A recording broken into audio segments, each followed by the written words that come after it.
Welcome to Lunch Hour Legal Marketing. I'm Gyi from Attorney Sync, and I am wearing my hot custom Lunch Hour Legal Marketing Nike hoodie gear today. That's high end, dude. We're going high end at Lunch Hour Legal Marketing. Well, I just bought a patch, and now my wife makes fun of me because I'm putting these patches on all my stuff, so I'm sweating. Is it an iron-on patch?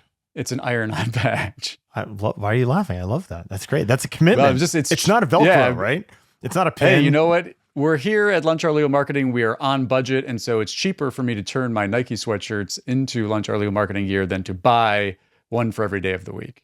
And I'm Conrad Somm from Mockingbird, and I am deliberately wearing a Dropkick Murphys shirt to foreshadow our guest who is coming to us from the state of Minnesota. Dropkick Murphys are playing at a charity concert in support of Alex Peretti and Renee Good in Minnesota. And we have a great guest today from the great state of Minnesota. But we don't just talk about the Dropkick Murphys here on Lunch Hour Legal Marketing. We also talk about, wait for it, legal marketing. Conrad, what do we got for the good listeners today? So as usual, we are starting with the news. And then we don't do guests a lot. And I got to be honest, this is a guest I am really excited to have.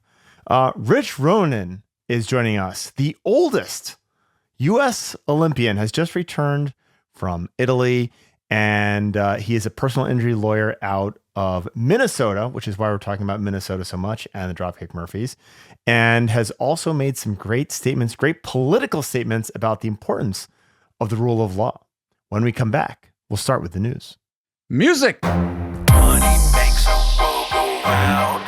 Welcome to Lunch Hour Legal Marketing, teaching you how to promote, market, and make fat stacks for your legal practice.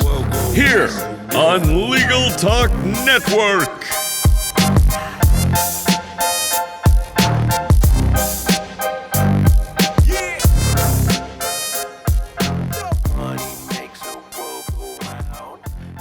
All right, everyone, as usual, we will start with the news.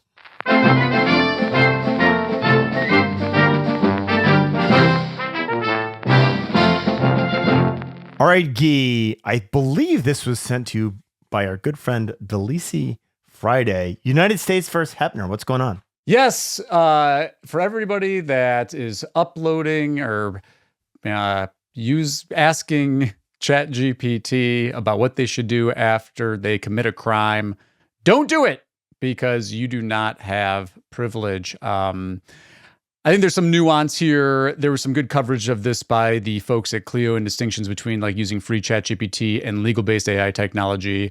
But I do think it behooves all of us to take note of this decision and to be conscientious about what we are posting into these AI tools.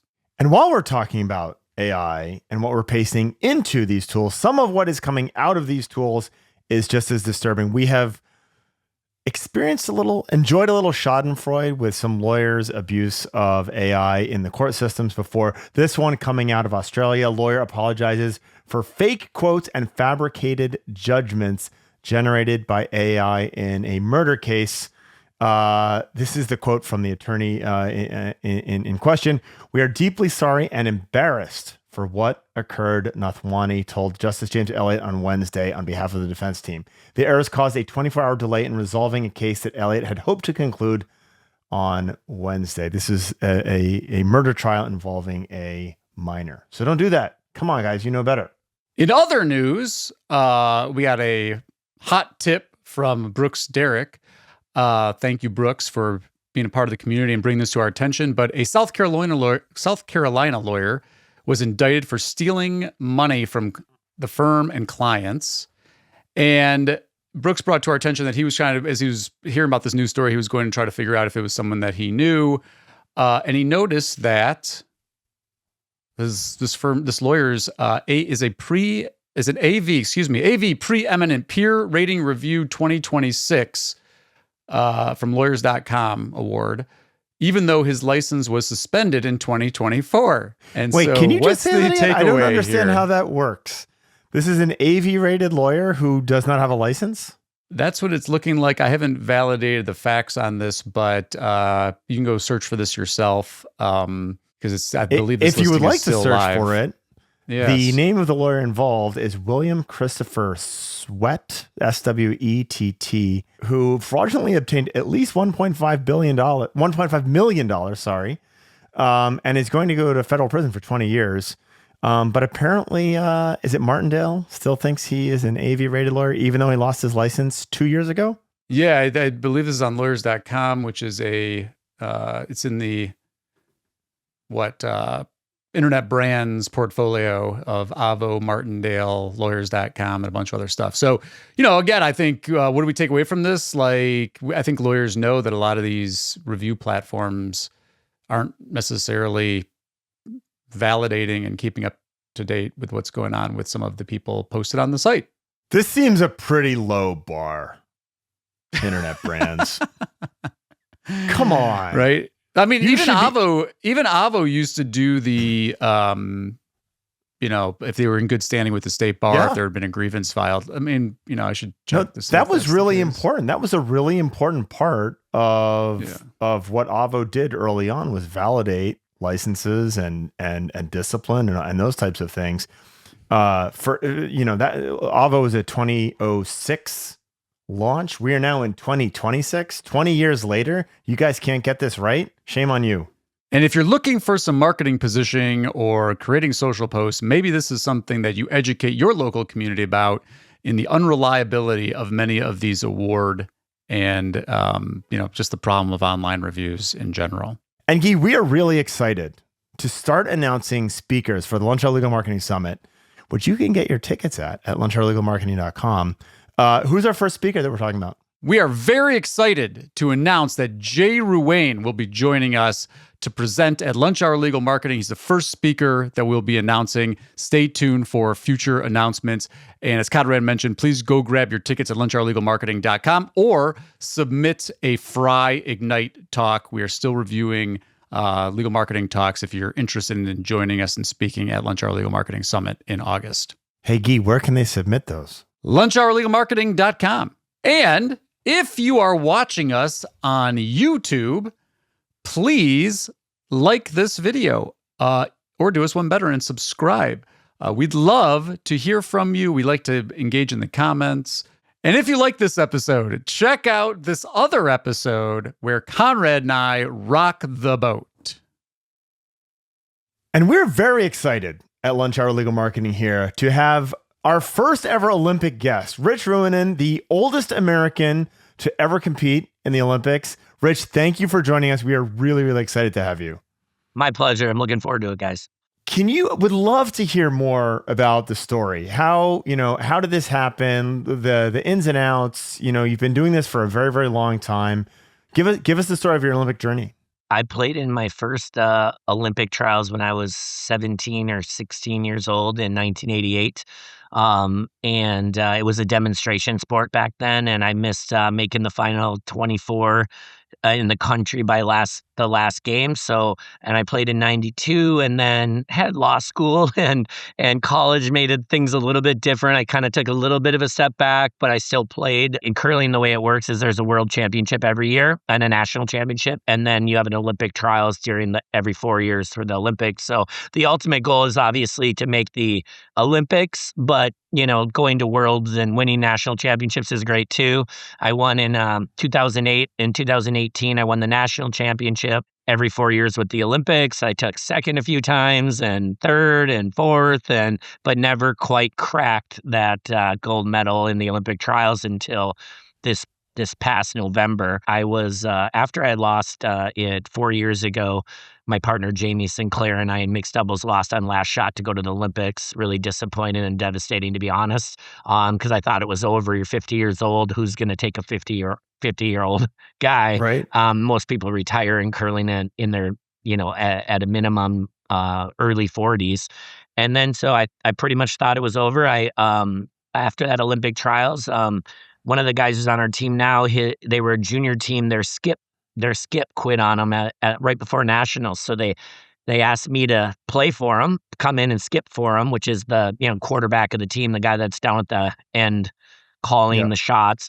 And then I played with them for a year, but they were young and they won't, they were going to go on to younger teams. And then I thought I was retiring. This is October or September of 24, that season. And I got a call from Team Casper, from Danny Casper, and he was having some medical issues. He had Guillain-Barré's syndrome and was really having problems being able to curl. It was kind of like attacking the nerves in his hands and his feet. And so it felt like his feet and hands were always asleep and a little bit painful and stuff like that. So he couldn't play. And so they asked if I would, basically help him out and kind of come out of retirement, so to speak, to be that skip. So I would throw lead rocks. We call it the first guy who throws, but then go down and call the game, because that takes a lot of experience and strategy. Right. And I had more than just about anybody out there that was available. So I joined them and things went really well. And we got to the national championship in 25, and we played every other game to get him to the playoffs. And then we lost on last shot to win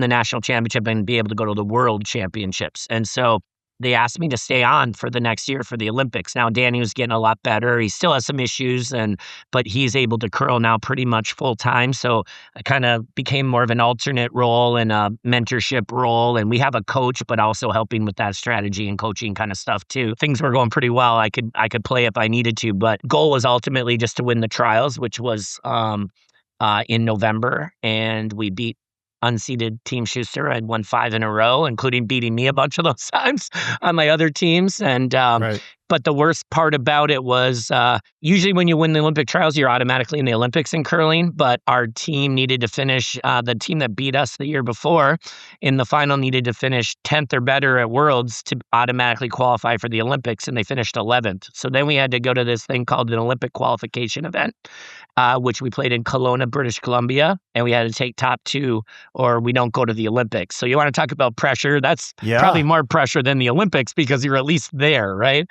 Right. But I always said the only thing worse than finally winning an Olympic trials, having to wait that long, would be winning and then not getting to go to the Olympics. So, but we did win it, and then we went to the Olympics and at the end of January. So that's the story. It was quite a whirlwind and a lot of work.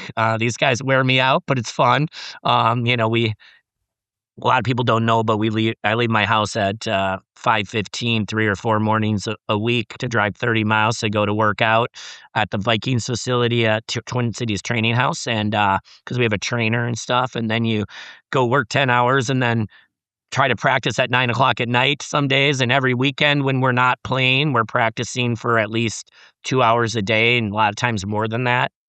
Playing practice games and all that, and then we're traveling a lot, so a lot of work on the road. For me, being a lawyer too, it's tough at times. I'm working in between every game and every weekend and at nights, and so it's a lot of work, but it was so rewarding to finally make it, and it was worth it all. Everybody is so great, and the way you get treated, and you work hard for it, but to actually see it finally pay off. Not that it didn't. I mean, I loved my curling career. It's just, it could have had a few more golds at the nationals and been to a few more worlds, but the ultimate goal was always to make the Olympics, and I thought it was over, other than as a coach potentially. They want me to coach, and eventually I will do that, and because I want to give back to the game that's given so much to me too. And was that like from the very beginning, like a youthful? I think of gymnasts, like that is the pinnacle, right? That's where you want to get to. There are other sports where that's not necessarily the case, but in curling, that's where you're really trying to get to. That's the goal. It's, obviously the world championship each year is great too. Like that's, because only one team every 4 years from each country makes the Olympics, right? And there's a lot of really good teams in the US or in Canada or whatever. So 99% of those people aren't going to reach that pinnacle. But yeah, it is. Once it became a full medal sport, it was a demonstration sport in late 80s and early 90s. And then I think it was in 98 when it became a full on sport. And ever since then, that is the ultimate goal, but it is every 4 years. And there are lots of people who have my team was by far the best in the country in 2009, and we blew it. We won everything except the Olympic trials. Right. We went to the Worlds in 2008, and we got that next year. We were the team, but it slipped away. We had a bad weekend, a couple bad games, a couple bad breaks, and suddenly all that 4 years is gone, and you got to think about the next 4 years. So I was going to say, thanks for sharing an amazing story. I mean, experience of a lifetime. You've talked a little bit about some of the challenges of being a practicing trial lawyer, and that kind of the commitment that it takes to get to the Olympics. One of the other contexts that our show is a lot of people that are interested in legal marketing, law firm owners, practicing lawyers, and one of the things that Conrad and I are always talking about is the impact on the business, the impact on the firm from whether it's you're passionate about some kind of cause, or in your case, you're an athlete, but letting that shine through in terms of the connection that some lawyers they're not willing to share that part of their life, right? So if they've got an interest that they do in their personal life, talk to us about what role your journey in curling has played, if at all. Maybe I don't want to be presumptuous. Maybe it hasn't, in the context of the law firm, client development, PR. We've done some preliminary research. You got tons of media coverage. Obviously, I even noticed that the website, the firm website, even got some links back from places like CBS and Fortune magazine. So obviously there's at least some halo impact on that, but I'm going to shut up now and let you talk about the intersection of kind of your curling journey with your business development, the firm. I mean, I think it's played a major role. First, from just a looking back on it standpoint, I learned a lot about, I think, being an athlete and playing at a high level and being a trial lawyer, really, they have a lot of similarities, a lot of qualities that help you. And I've learned from being an athlete and from being a lawyer in both disciplines, right? Like an example would be like in curling, a lot of people, when you play a sport, you practice all the time, right? We practice, we just throw as many rocks, we call it, as we can. Or if you're a basketball player, you shoot as many free throws or 3-pointers, and you do all that. But one of the things that I think people don't do enough of in the legal world is practice. Practice giving an opening, practice giving a closing, practice doing direct and cross exams. And I kind of help bring that into my firm. Like, we don't go into a trial without having given our opening statement at least once to a group of people. If not, we call it Fight Club. No compliments. Just here's what's wrong with it. Let's fix it and let's give it again. And I think a lot of lawyers don't do that. In fact, I would say a large majority of them don't. They go in and just think they can handle it without giving it. I'll give my closing argument to the wall in my basement when I was learning and growing up. And then I give it to my family, and I call in neighbors who want to see it, and I do that. So that is a part of being an athlete and learning that. The other thing is psychology. Sports psychology has become huge since about 2010. It was bigger back then, but we just didn't really have access to it. But it's been great. And I've read a lot of books about the psychology of jurors, and how do I talk to people that I don't know? I always give this example. If I say, don't think about a purple elephant, no matter what I say, don't think about a purple elephant, you can't help it, right? And so I believe in psychology and what I say can make a difference between winning and losing.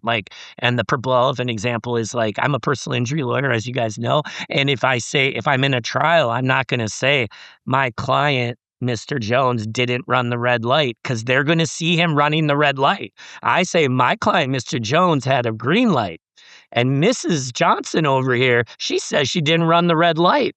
And they are picturing her running the red light, because your mind works in order to experience the negative, to say that, okay, it's not that negative, you have to see it first.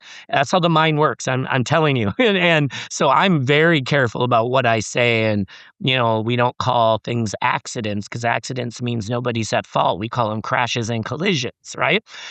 Because otherwise you're playing into that psychology. So there's a lot of things that's just one example of, how I talk to people and what I do, and being, always making eye contact before I let the juror off, before I go to the next juror. There's just numerous ways to really become, use that psychology and that understanding that I've learned in sports with juries and vice versa. And always learning new things and trying new things. As athletes, we try new things with better ways to sweep, better brooms, better equipment. And I think one of the things that lawyers don't do enough is they don't try new things. I hear all the time, we can't do that in Minnesota. You can't say that. And I said, where is that from? Where's the rule you're talking about? Because I don't know one. I say that all the time. And so I have made a living off trying cases, but doing new things all the time. And yeah, a lot of them I've ripped off from other lawyers, but I'll give them credit when I do. But a lot of it I've come up with on my own. Like, I'm going to try this. And people are like, you can't do that. And I'm like, says who? I'm going to do it. And I do it and it works, and then you use some of the stuff you learn and you keep doing it and getting better at it. So it's things like that just, I use in injection cases, I bring a needle into the courtroom. I show them what's happening to my client, because otherwise, I think half the people are scared of needles in the world. Every time I do it, jurors duck their head. But if I don't bring that needle out there, maybe it's not as big of a deal to them, right? So things like that is just about psychology, and they kind of all intersect. And then, a lot of my competitions are week long, and you're tired at the end. Trials are weeks long, and you're working 16-hour days, and you're so tired, but you got to get up the next day, and it's a roller coaster. And one day you feel great. We're winning all our games curling, and one day we have a bad loss, or two bad losses in a row, and we got to overcome them. Same thing happens in trial. You get a good witness, and then the next day one kills you, and you're like, oh my gosh. So it's that whole I think that whole mentality of being a high-level athlete and a high-level trial lawyer, they're very similar in my book. And so I try to use whatever I can glean from either side when I'm doing the other part. And how you talk to people and stuff. Like in curling, we don't say don't be heavy, don't throw it wide, don't throw it, because that's like don't think about a purple elephant, right? That's another example. So when I go there, I go, hey, it's okay to be there on this one. We have to learn how to talk to people, because the way you say things really can make a difference on whether a person will make the next shot or whether a juror will believe you. Curling has to be one of the most Minnesota things I could possibly come up with. For sure. And you might be one of the most Minnesota people I've ever met, right? Yeah, for sure. When you're meeting with new prospects or other lawyers, how much does the curling and the legal overlap, or are they kind of separate, right? Is it part of who you are as both a professional and an athlete? I think it is. I mean, I think most people, if they've done, new clients don't know that I'm the curler. They do now. I mean, I have so many clients that were like, oh my gosh, I saw you. And I was like, that's my lawyer, and they loved it, but a lot of them do know. I get a lot of business from curling, frankly. I know people all over the country, and so many people in Minnesota that when someone gets hurt, Rich is the guy, and we know, and we have a lot. It's a tight-knit community. So people keep those referrals within, the curling community. I've gotten more business off curling than any other part of my life. So a lot of people do know I'm a curler. A lot of people don't, but they do intersect a lot. And I will, because if they ask, I'm going to talk to them about it. I do talk about, if I'm going to be gone for a week, I'll tell my clients, hey, I'm playing in the national championship for curling. And they're like, wow. And then they love it. Right. And they're okay with it. They're okay with waiting. I had so many people tell me, my case can wait for a month. Have fun at the Olympics, Right. And which is great to hear. But, I don't go out and say, hey, by the way, I'm a curler and this is why it's good for your case. Right. But I will tell them when they ask, and I do tell them, I have some other passions, and I think it makes me more of a well-rounded attorney, as I just explained. I mean, making those connections and just between the two, and how you can really become a better attorney knowing what you know as an athlete and vice versa. Yeah, I think you really nailed it. The point that I was hoping then you really drove it home is that, this curling community is tight knit. And so when people are looking for referrals, they're thinking of you, right? Like you're Rich, the curling lawyer.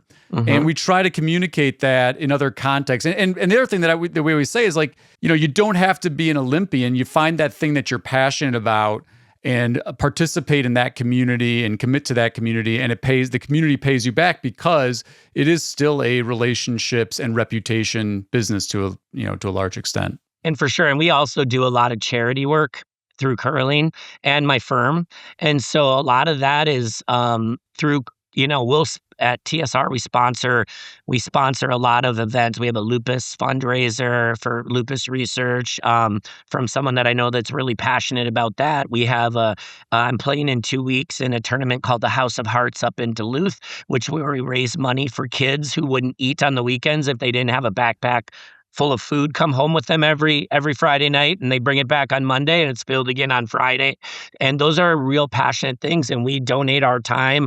People pay a lot of money to play with an Olympian or to play with a well-known curler, even if most of these people curl, but they'll pay, $5,000 to come play with an Olympian on the weekend. And then we give that all to charity, and we just donating our time. And it's a, 5-day commitment or 4-day commitment, but it's absolutely worth it. And we want to help out however we can. And that, again, that gets your name out there and people know, and they're going to refer business to you. And you're right, whatever community you're in, you can really, if you do the right thing and act the right way and really show that you care, I mean, you will get a lot of business out of it. So I'm curious, Tactical. You mentioned being involved in charity work, both from curling and the business. Do those overlap? Like, is that like we're sponsoring this curling tournament from the business, or are those two things also somewhat separate? Well, it's more we have separate stuff, like we sponsor the YMCA, which has nothing to do with curling, although they ask sometimes. One of the coaches who won the gold medal was one of the celebrity golfers, for instance, right? And so it overlaps a little bit like that, but where it more overlaps is I sponsor 2 or 3 junior teams, for instance, because I know how they can't afford to play. Right. They got to raise money. So in fact, one of the teams I sponsored just won the world championship yesterday. Junior guys team, Team A-Bear. And then I sponsor one of the young women's teams and this is under 21 years old. They're called juniors, and they were at Worlds as well and took 4th. So then we do events, like I sponsored one of the sponsors for lupus and one of the sponsors for the House of Hearts, like I said, and then we'll just give money, like for prize money for some of the curling events that I go to, because I run the St. Paul Cash Spiel and we have to raise money. So I will put in $1,000 towards the prize money, just because it's that marketing, it's that tight-knit community. Plus, I want to help people out. I want to have a good spiel. I want to bring in teams from around the world because it helps grow curling as well. So it's kind of a win-win situation for me and my firm to do those kind of things. And of course, I sponsor Team Casper that I'm on because the guys need money. That's when you're playing with a bunch of 24-year-olds and 25-year-olds, they have jobs, but if they're not there, they don't get paid. Now, their employers have been great in giving them time off to curl, but they're struggling to make ends meet sometimes. I've paid for guys' plane tickets and hotels, and I front the money, and then we get it back from our budget for U.S. curling sometimes. But, those kind of things, like I do that stuff too to help them out. And, because I'm not in it for the money. I can afford to do what I need to do. I want to help out however I can and help with charities and help with kids and make sure that they get what they want. I give speeches all the time to juniors about how do you have a job and curl, because it's tough. It's a lot of time commitments. And the biggest advice I can give is use every waking moment you have to do something. Don't just sit around doing nothing. I'm as ADHD as they come, probably, even though it's not diagnosed. I'm always doing something. If I have an hour, I try to answer emails, or I try to read a book about curling, or whatever. It's like I don't waste a lot of time very often. All right. When we come back, we're going to dig into Rich's stand and a very public stand about what is happening with the Trump administration and specifically the targeting of Minnesota. Stay tuned. And we're back. And if you're fast forwarded and missed the first half, we are so grateful to have Rich Ruohonen with us today. And Rich, one of the parts of your story that we wanted to have you tell is the story about the press conference when you really made a stand for the one way of looking at it is the rule of law. But why don't you go ahead and tell us how that press conference happened and what went down and why you felt compelled to say what you said? Well, right before we left, we had the Alex Preddy and Renee Good shootings, and they were at the forefront of everything. And we knew we were going to get asked about it sooner or later. The initial press conference you have to do at the Olympics is they pick 6 people out of our 10, 11 people, and I was one of them. One, because I was going to be the oldest curler ever, but also I think because I'm an attorney and they're going to ask some questions. And so we kind of knew when it was going to be, but we were together training for the women's team, and our team were in Switzerland for 5 days first. Then we had to go to Milan for the Team USA experience, and then go to opening ceremonies, and then the press conference was going to happen on the 10th. And we knew there would be questions about it. We're all from Minnesota. This stuff was happening right around where we live. They give you a little training about how to handle the press. I've had to do that after verdicts and my whole career, so I have a lot of more experience in it. But we talked about it, and we all agreed something needed to be said. I mean, I wasn't speaking for just me. I was speaking for our whole group. The other thing, the reason that I needed to be it, number one, is because I was going to say something anyway, because I felt that compelled about it. Number two, though, I'm playing with a lot of young guys that maybe just don't have that training and speaking and in public speaking, and they didn't want to say something wrong, something that could be a distraction for the rest of the games. It also made it easier because I was the alternate. So if I had to deal with the distraction, which inevitably we knew was going to come, I could deal with it easier and they could focus on playing. But more so also because of the women's team. They're friends of mine. I've grown up, but they're a little younger, but they are in their 30s, and most of them, a couple were younger, but I've known them for years. People don't understand what they have to deal with that we don't have to. They don't have to say a word, and they're getting comments about their appearance or their bodies or their why they're even playing because they're women's sports and it doesn't matter. And I mean, I'm just telling you the stuff that they're getting that people don't really know, and it's so wrong. And I can only imagine if one of them had said what I said, how much more they were going to have to deal with, because the comments were crazy already for them. So I really wanted to take that burden from them too, so they could focus on playing, because I thought that was really important. And so I told them I'll make the statement. You don't see it when I'm making the statement, but there were people crying in that room. People on the stage with me and people in the audience that were press. And it wasn't maybe perfect. I didn't write it down. The only notes I had was thank your family and friends. And we love the U.S. because we do love the U.S. Okay. This wasn't about hating. That's all the stuff I got. You hate the U.S. Shut up. It wasn't about that. We love the flag and what it represents. We love playing for USA. But what was happening in Minnesota isn't what the flag represents. And we needed to say that. So at the press conference at the Olympics, Rich was the person who took a stand, represented a lot of the athletes. And I'm going to read the end of what he had to say with regards to what's going on with the Trump administration and the specific targeting of Minnesota. I am a lawyer, as you know, and we have a constitution, and it allows us freedom of the press, freedom of speech, protects us from unreasonable searches and seizures, and makes it that we have to have probable cause to be pulled over. What's happening in Minnesota is wrong. There's no shades of gray. It's clear. Yeah. And I said a little bit more than that. It was about a 2-minute speech, but I talked about that this is happening right around us. And the other thing that I said that was, I think, super important is, the Olympics is about excellence, friendship, and respect. That's the 3 tenets of the Olympics that you learn about when you know that's what you're playing for. And I said, we all exemplify that, and we are playing for people who have those same values and empathy, and things like that. I can't remember everything I said, but those values, those are the people we're playing for, and we're playing for our families, and we're playing for the people in Minnesota and around the country who share those same values. We don't have to be playing for this administration, so to speak. I didn't say that, but that's what you're implying. But yeah, I felt it was super important to say that. I made a little bit of mistake there by probably not writing it down.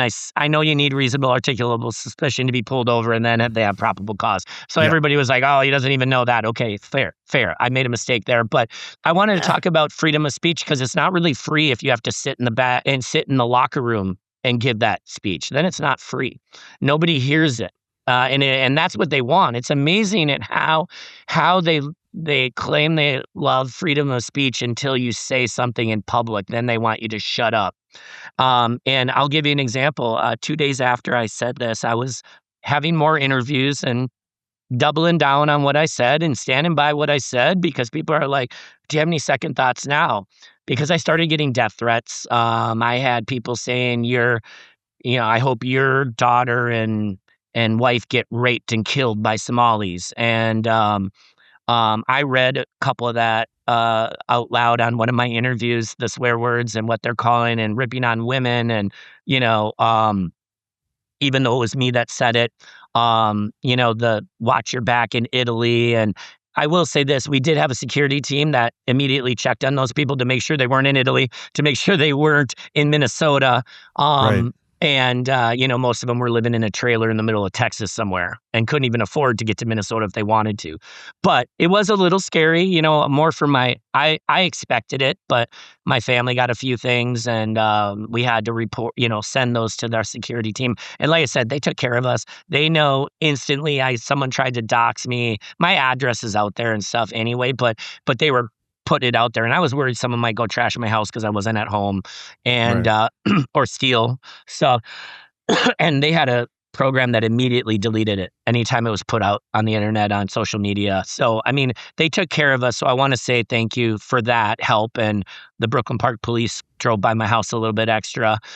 So those kind of things really helped and made you feel a little more safe. But it was something that needed to be said. And 2 days afterwards, JD Vance was there in Milan, not where we were, but he made some comment, and I don't know the exact thing, but he said something along the lines of, if you're an athlete and you're going to use your platform to talk bad about the U.S., then you deserve to get the backlash. And I immediately started getting more emails and texts.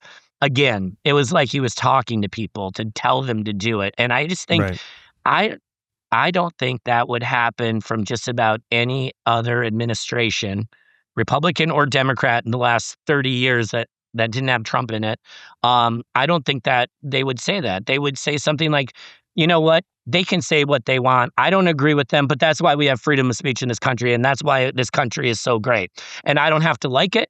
I don't have to agree with it, but they should be able to say it. But of course, that's not what they want. Right? They don't want people using their platform to say what is obvious. And when they're telling us, don't believe your eyes, don't believe what you just saw on the shooting, and, these calling people domestic terrorists that are out there protesting. I've been at these protests. I've been not so much right before this happened in this case, because I couldn't afford to get hurt. I gave a lot of money instead. But my friend was assassinated, Melissa Hortman. She was a friend. She was my legislator in Minnesota, and she was assassinated last summer from this kind of rhetoric. I'll never be the same from that happening. And I just thought, like, this is the kind of stuff that is happening right now, and it's not right. And then you add on what happened here with the protests, and I just wanted to give kudos to the Minnesotans who really, they stand up unselfishly for people they don't know and help drive them, take them places, get them food because they don't want to leave their house. And my firm was helping in some of those efforts. And we felt like it was really important. And I just, I had to say something, and we all agreed. And I'm glad I did. I'll never back down from that. And I believe what I said. How has, it seems the obvious question, but Has Minnesota embraced you even more because of this? Right? This feels like you now become almost a spokesman. How has that happened? I want that to have happened. You know what I mean? It has. It's been crazy. I'll give you an example. Last night, I went to the Timberwolves game, and my firm has front row tickets, and we share them. So it happened to be my game last night, and the Timberwolves announced me as the oldest U.S. Winter Olympian. I got to go on the court. They said he's the R in TSR because we're one of their sponsors. And so people know us. They are also, as you might imagine, with the NBA and everything, it's more of a liberal community, right? And I had people coming up to me even before I was announced, saying thank you for what you did. I probably had wanting selfies with me. I probably had 20 people before I even got on the court, and people knew I was there that night, saying, you're the guy, and thank you so much for what you did for Minnesota. And I mean, I'm getting goosebumps just talking about it because I I am didn't too. do it for that notoriety. I did it because it was the right thing to do, but to have other people recognize that, and 90% of people that have said something about it, it's positive. And the 10% are the people who don't leave their right name most of the time. Some of them will, but I've had lawyers reaching out to me that didn't know I was at the Olympics that I go against. I mean, I've had an Right. outpouring from defense attorneys who represent insurance companies, and you always wonder, where are they on what I said? Right. Most of them have been like, so happy for you that you got in, but more importantly, what you said was awesome. And it's been an outpouring of support. I mean, I almost feel a little famous for the first time, and I didn't do it for that, but it's crazy how many people know you now, want to take, pictures with you, and they don't say because of curling. 90% of the time it's because of what you said. So to me, that means everything. And I said it would be probably my proudest moment other than winning a medal. And we didn't win a medal. So it is other than getting into, those were the two proudest moments, and being there with my family. But to say that, and to get the outpouring of support really meant a lot to me, and no doubt it was worth it, and I'm glad I did it. Well, as a fellow human being and fellow citizen, thank you for doing it. And as a former lawyer myself, still licensed, thank you for being such a great representative of the bar, of the profession, and of our country. Really appreciate it. Appreciate that. Thank you. Conrad, what else do we got? We've taken so much of Rich's time as it is. I will tell you this, and we'll probably have to cut this out. I've got tears in my eyes, man. I'm serious. Thank you. I did too. As I was saying, I was having a tough time not choking up, because I think you could tell if you watched the video that I was talking from the heart. I did not have it written down. It meant a lot to me to be able to use that platform to say it, and I praise all the other athletes who did it. And I understand a lot of athletes came up to me and said they couldn't say that. They felt like it would affect their, fan base. They might say the wrong thing. They didn't want to affect their families getting threats. And then a lot of the people did speak up, and they did get those threats that I got. And so I thought it was super important to do it. And people were coming up to me all over the Olympics too, at the Village, athletes from other sports saying thank you for saying that, from other countries saying what you said was so right on. Because you know what? People from around the world, they love us. They love the U.S. They don't love what's happening right now, but they love us. And that reputation is still good. It's getting, soiled a little bit. But they were coming up to me saying, you needed to say that, and we need more people speaking out like that, because, these athletes from Europe, they agree with everything I said too, and outpouring of support from them. I call it around the world, but the other athletes was fantastic too. I'm blown away. Like, we're usually good at wrapping up. Gyi, you want to do the wrap up? I'm useless here. Well, we will wrap up. Rich, thank you again for your time, for sharing your story with us, for standing up for the rule of law, and we're just so grateful that we have the opportunity to share this story.